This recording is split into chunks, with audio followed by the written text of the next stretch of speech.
to the Dice Tower.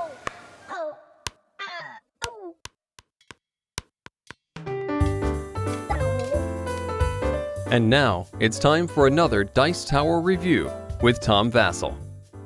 Okay, I was trying to think of how Godzilla Stomp was thematic in a sense. Because, I mean, it's a new game from Toy Vault, which has the Godzilla theme to it, the Kaiju theme to it. But I wasn't sure. I mean, it's a really quick, fast little card game, really fast. And then I realized that maybe when Godzilla steps on you, that's it. And that's, you know, if I was running down the street and he was chasing me, bam, game over. Well, that's how this game feels. Bam, game over. It's very short. The theme doesn't necessarily work. But is it a good game? Let's look at it and I'll tell you.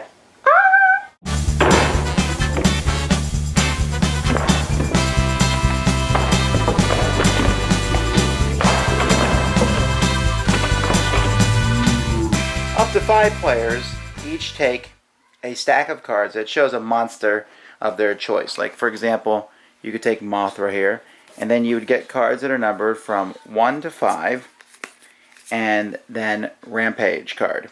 And so those are, each player has 6 cards. So players are going to take these cards, and then another stack of cards is going to be placed in the middle of the table. Now, this stack of cards is made up of different buildings that are worth different values. We have 9, 7, 3, and 5. There's way more 3s than there's 9s. For example, there's only 4 9s in the deck, but I believe there's 15 3s in the deck. And then there's some nuclear power plants, where if you have 1, it's worth 2. If you have 2, they're worth 4. If you have 3, they're each worth 6. If you have 4, they're all worth 8, etc. So these cards are shuffled, and in the middle of the table, a card is turned face up for each player in the game plus 2. So here we have 2 3s and 3 5s. Then each player plays a card face down. Oh wait, that's only 5 cards. We need 2 more for the number of players. So here's another 3 and a 9. All the cards are turned over. 1, 3, Rampage 5, 5, and 2. Now, at the beginning of the game, one player is given a tiebreaker token. The game, sadly, does not include one.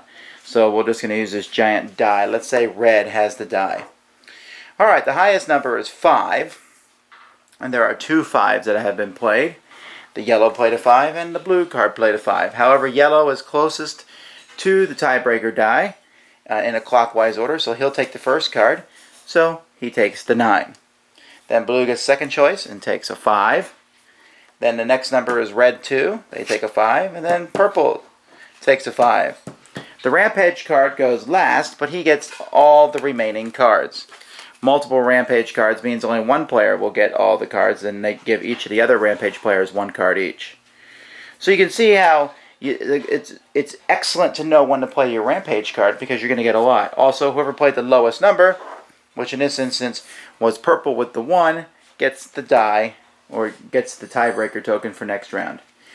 The cards that you use are discarded, and you put out some more cards, and the next round begins. After 6 rounds, players have used all their cards. At that point, you simply add up your total on all your cards, and whoever has the highest total is the winner. I should mention the box is kind of a weird box. I mean, it's a box. It's a tuck box here, where you can put the cards in, but there's like, it only goes down this far. There's a thing in here, and getting the rules and the cards in is a real pain. Like the artwork on the monsters themselves, even though the theme doesn't match the game much at all, the artwork on the cards is pretty cool. One of the guys in my gaming group called this a get because he said it wasn't a game. It wasn't long enough to be a game. We just played it.